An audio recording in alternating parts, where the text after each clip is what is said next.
இன்றைய தேவ வார்த்தை சங்கீதம் 37 அதிகாரம் 34 வசனம்.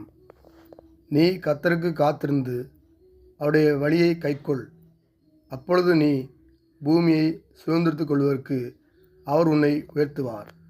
துன்மார்க்கர் அரிப்புண்டு போவதை நீ காண்பாய். ஆமேன்.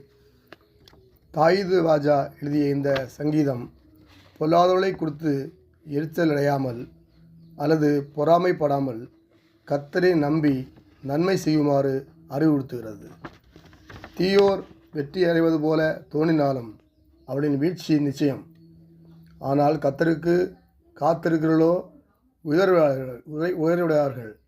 கர்த்தருக்கு காத்திருந்து அவருடைய வழியை கைக்கொள்வதற்கு பூமியை சுதந்திரிக்கும் உயர்வை அவர் தருவார். நாம் துன்பங்களின் வழியாய் நடக்கும்போது பொறாமையின்றி தேவனை நம்பி அவருடைய நீதியான வழியில் நடக்கும்போது அவருடைய அன்பில் நிலைத்திருக்க வேண்டும்.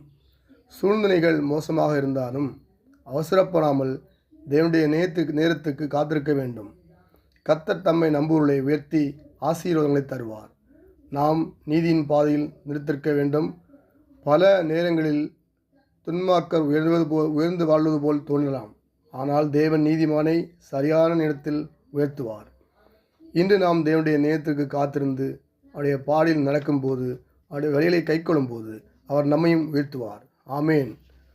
அன்பின் ஆண்டவரே, இந்த புதிய நாளை காண கிருபை செய்தபடியால் நம்ம ஸ்தோத்தரிக்கிறோம். இந்த நாள் எனக்கு ஆசீர்வதித்தபடியாக ஜெபிக்கிறோம். ஆண்டவரே, இந்த நாளையும் ஊழியக்காலுக்காக ஜெபிக்கிறோம். ஊழியக்காலுடைய சுகத்தை விரும்புகிற கர்த்தருக்கு மேம்பூண்டாவதாக. பிதாவிய தேவனே உமக்கு ஸ்தோத்திரம். கர்த்தராகிய இயேசு கிறிஸ்துவே உமக்கு ஸ்தோத்திரம். பரிசுத்த ஆவியினவரே உமக்கு ஸ்தோத்திரம். கர்த்தர் நல்லவர், கிருபை என்றும் உள்ளது. இந்த நாளையும் வசனங்களை கேட்கிற, தியானிக்கிற, ஜெபிக்கிற உங்களுடைய பிள்ளையை ஒவ்வொருவரையும் ஆசீர்வதிக்க முடியாது ஜெபிக்கிறேன். தேவைகளாம் சந்திக்க முடியாது ஜெபிக்கிறேன். நீ வலதுபுறத்திலும் இரண்டு பெறுவாய், இடதுபுறத்திலும் இரண்டு பெறுவான்னு சொன்னீங்க ஆண்டவரே. நீ பட்டணத்திலும் ஆசீர்வதிக்கப்படுவாய், வெளியிலும் ஆசீர்வதிச்சு சொன்னீங்க ஆண்டவரே. இந்த காலை வேளையில் உங்களுடைய பிள்ளை ஒவ்வொருவரையும் ஆசீர்வதித்து பாதுகாத்து அவளுடைய எல்லையை பெரிதாக்க முடியாது ஜெபிக்கிறப்பா.